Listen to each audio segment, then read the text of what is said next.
Hey, so today we're looking at what happens when we have one charged object and one uncharged object. So we're going to do a series of experiments here to see what happens and see if you can identify which of the objects are charged and which are uncharged.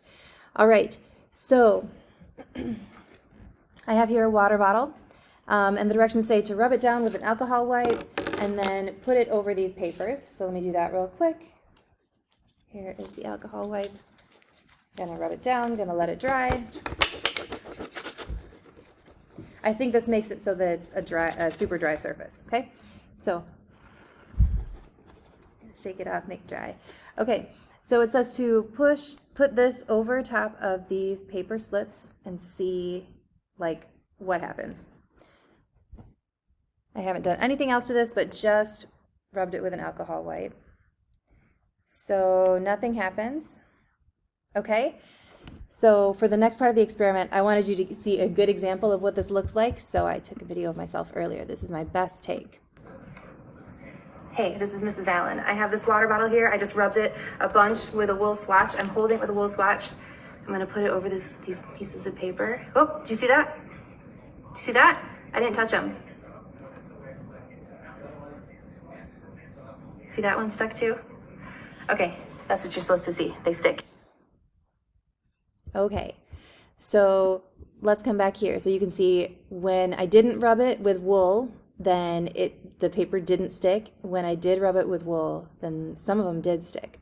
Let's go to the next page. So now you're going to fill in a table about a different experiment. Now, this one I have not been able to make work successfully today. I'm going to show you how it's supposed to be done, and I'll tell you what's supposed to happen so we can fill in that table and kind of get that data like as if it worked anyway. So it says, rub the bottle down with an alcohol wipe. After the bottle is dry, place it on a table or counter with a smooth surface. So I'm rubbing it down.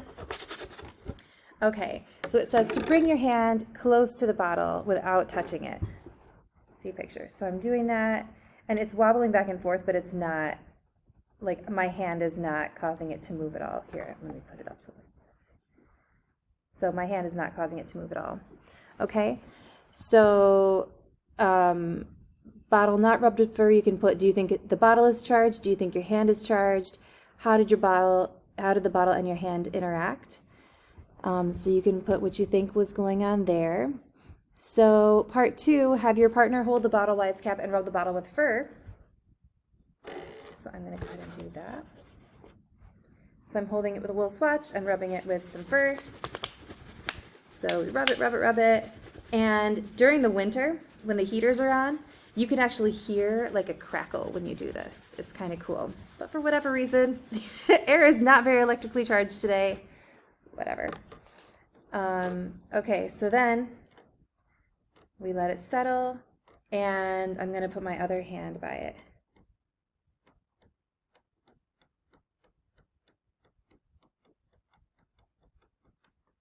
And nothing is happening. It's wobbling back and forth, but that's because it's settling. But my hand is not doing anything to it. But what's supposed to happen in this case is that water bottle is supposed to kind of like lean away from your hand.